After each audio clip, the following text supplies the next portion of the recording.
société, avec votre permission, on va y aller. Le titre, c'est « Posséder une voiture, synonyme d'aisance pour certains de nos concitoyens ». Très bien. Pour des gens mal éclairés, avoir une voiture, c'est être aisé. Je suis un peu curieux de comprendre comment nous en sommes arrivés à cette façon de penser. Voir une personne rouler en voiture est pour certains de nos concitoyens que cette personne s'est totalement accomplie. Cette personne a donc réussi sa vie et a donc tout réalisé. Une façon de voir, cette façon de voir les choses s'est développée au point où des gens qui n'ont même pas de quoi satisfaire leurs besoins au quotidien rêvent d'avoir une voiture. Je me demande s'ils savent de quoi ils parlent. Si cette philosophie qui consiste à penser que celui qui possède une voiture a réussi sa vie n'avait pas de sens pour certains de nos concitoyens. Comment comprendre que des jeunes, après avoir trouvé de l'argent par des moyens que je ne saurais décrire ici, courent pour acheter une voiture, alors qu'ils arrivent à peine à payer leur loyer, l'électricité et l'eau? La voiture sortie d'usine, achetée et conduite sous d'autres cieux et renvoyée chez nous en Afrique ou au Bénin, devient l'or ou le trésor de quelqu'un. Et cette voiture achetée au port de Cotonou ou de Lomé, au nom de laquelle tous les amis trinquent et vous félicitent, devient en peu de temps une croix à traîner sur nos routes pour cause de panne. Devons-nous avoir une voiture pour paraître ou devons-nous l'avoir pour son utilité? À l'endroit de ceux qui se trompent en disant que avoir une voiture est une preuve de l'accomplissement de soi, ceux-là doivent se détromper.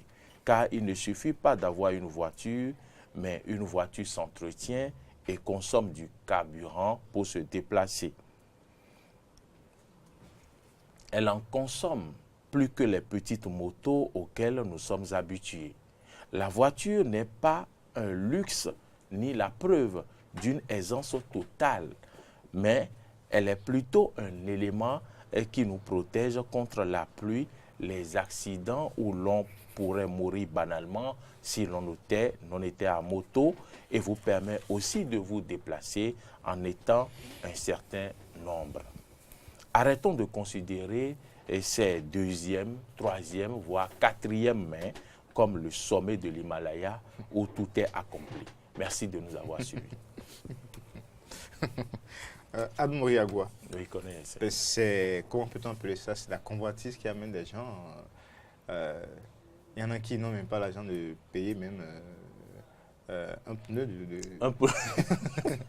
même, oui, c'est qu'on appelle. C'est ça, vous l'avez dit, un pneu. Un pneu, ils n'ont même pas de l'argent pour payer un pneu. Mais ils rêvent d'avoir une voiture. C'est de l'ambition démesurée. Il faut avoir des ambitions à la hauteur de ses moyens. Et donc, oui, il est permis de rêver, mais il n'est pas permis d'avoir des ambitions démesurées. Et sinon, vous risquez de mettre la main dans de l'argent qui ne vous appartient pas. Ça m'a rappelé tout à l'heure une histoire.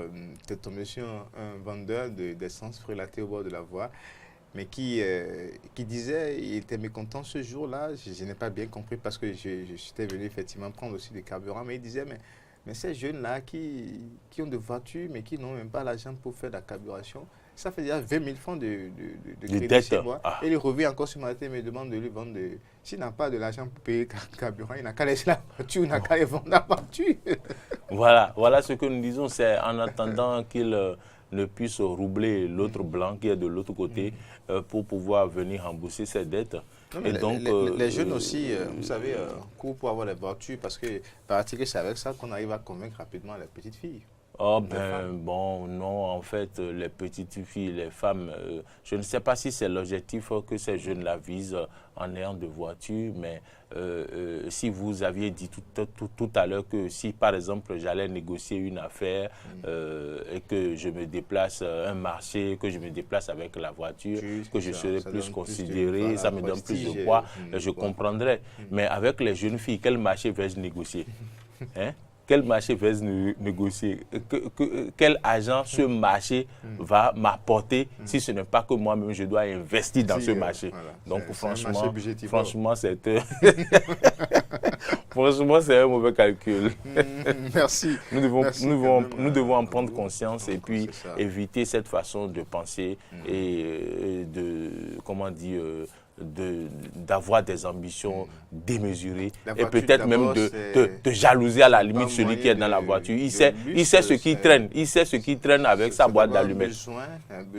C'est un besoin, oui, tout à fait. Après, ça peut être un moyen de... C'est une nécessité parce que... Le luxe aussi à des moments donnés, mais c'est pour ça qu'il y a des véhicules de haute gamme. De haute gamme, c'est ça. C'est ça.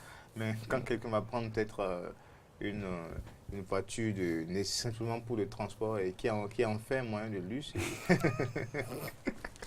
C'est un autre débat.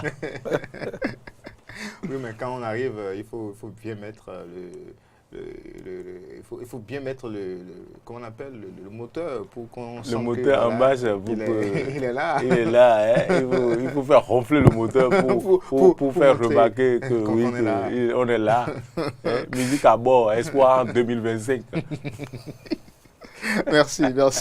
Merci Arnaud Moury.